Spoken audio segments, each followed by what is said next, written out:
அனைவருக்கும் இனிய காலை வணக்கம்.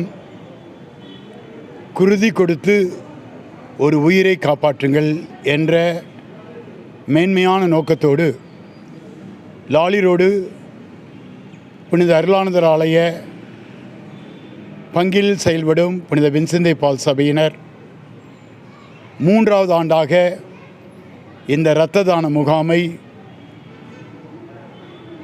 நடத்தி கொண்டிருப்பது மிகுந்த மகிழ்ச்சிக்குரிய செய்தியாகும். கடந்த 2 வருடங்கள் ஏறக்குறைய 80-90 பேர் தங்கள் இரத்தத்தை தானமாக கொடுத்து அதை அரசு மருத்துவமனையில் உள்ள ஏழை எளிய மக்களுக்கு பயன்படும் விதத்தில் இந்த பணியை எமது பங்கில் உள்ள வின்சென்ட் பால் சபையினர் செய்கிறார்கள். இந்த ஆண்டும் இதற்காக நன்றாக திட்டமிட்டு சந்திக்க வேண்டிய அரசு மருத்துவர்களை சந்தித்து இந்த நாளிலே இந்த இரத்த தான முகாமை நடத்தி கொண்டிருக்கிறார்கள். இது எங்களுக்கு நோன்பின் காலம். இந்த நோன்பின் காலத்தில் நாங்கள் செய்ய வேண்டிய ஒரு அறச்செயல்.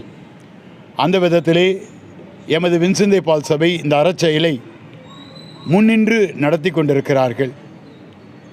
இந்த ஆண்டும் ஏறக்குறைய 100 பேர் இரத்த தானம் கொடுப்பார்கள் என்று எதிர்பார்க்கிறோம். இவையெல்லாம் எளிய மக்களுக்கு பயன்படும் விதத்தில் இந்த பணியை செய்து கொண்டிருக்கிறார்கள். இந்த நேரத்திலே பங்குத்தந்தை என்ற முறையிலே, இந்த ஆலய பங்குத்தந்தை என்ற முறையிலே எமது பங்கில் சிறப்புடன் செயல்படும் புனித வின்சென்ட் பால் சபையின் தலைவர், செயற்குழு உறுப்பினர்கள், எல்லா உறுப்பினர்களையும் மனதார பாராட்டுகிறேன். இவர்கள் செய்கிற பணி இன்னும் மேன்மையாக ஏழை மக்களுக்கு சென்றடைய வேண்டும் என்று ஜெபிக்கிறேன், வாழ்த்துகிறேன்.